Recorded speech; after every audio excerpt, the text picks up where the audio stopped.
The House Freedom Caucus, headed by Congressman Mark Meadows, is calling for a massive deregulation of basic safety regulations at the Department of Agriculture and the U.S. Food and Drug Administration.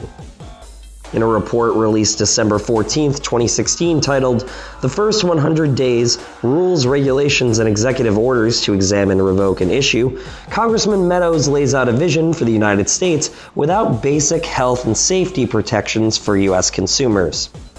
The report also advocates for all the typical Republican policy attacks we've seen over the last 2 decades on immigrants, the poor and sick, and on social safety nets like school breakfast programs.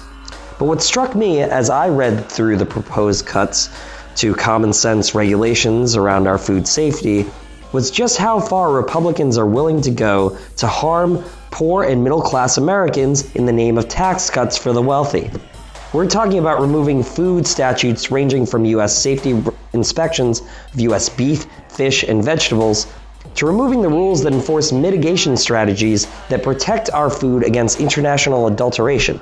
International adulteration's enforcement costs are estimated to range from $280 million to $490 million annually and, quote, aim at protecting and preventing international adulteration from acts intended to cause wide-scale harm to public health, including acts of terrorism targeting the food supply.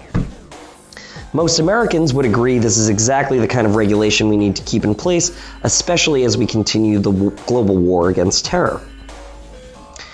The report also advocates for the removal of COOL, or country of origin labeling. What's most disappointing for COOL regulation advocates is that COOL has already been repealed in December of 2015, under President Obama, too. The Republican-held Congress slipped the repeal of the rules into Section 179 of the $1.4 trillion omnibus spending bill passed that December. The move came after the WTO, the World Trade Organization, ruled that Canada and Mexico could begin imposing more than $1 billion in tariffs on U.S. products as punishment for the harm that COOL requirements were perceived as doing. The USDA then ceased enforcement once the spending bill was signed by President Obama. Republicans seem hell-bent on gutting any and all common sense regulation so long as it pleases the donor class. They cannot be allowed to endanger public health in the name of tax cuts for the rich. For more coverage of the ongoing attacks on public health and environmental health, as well as other news, please follow the New Progressive and Millennials for Revolution on Facebook and on Twitter.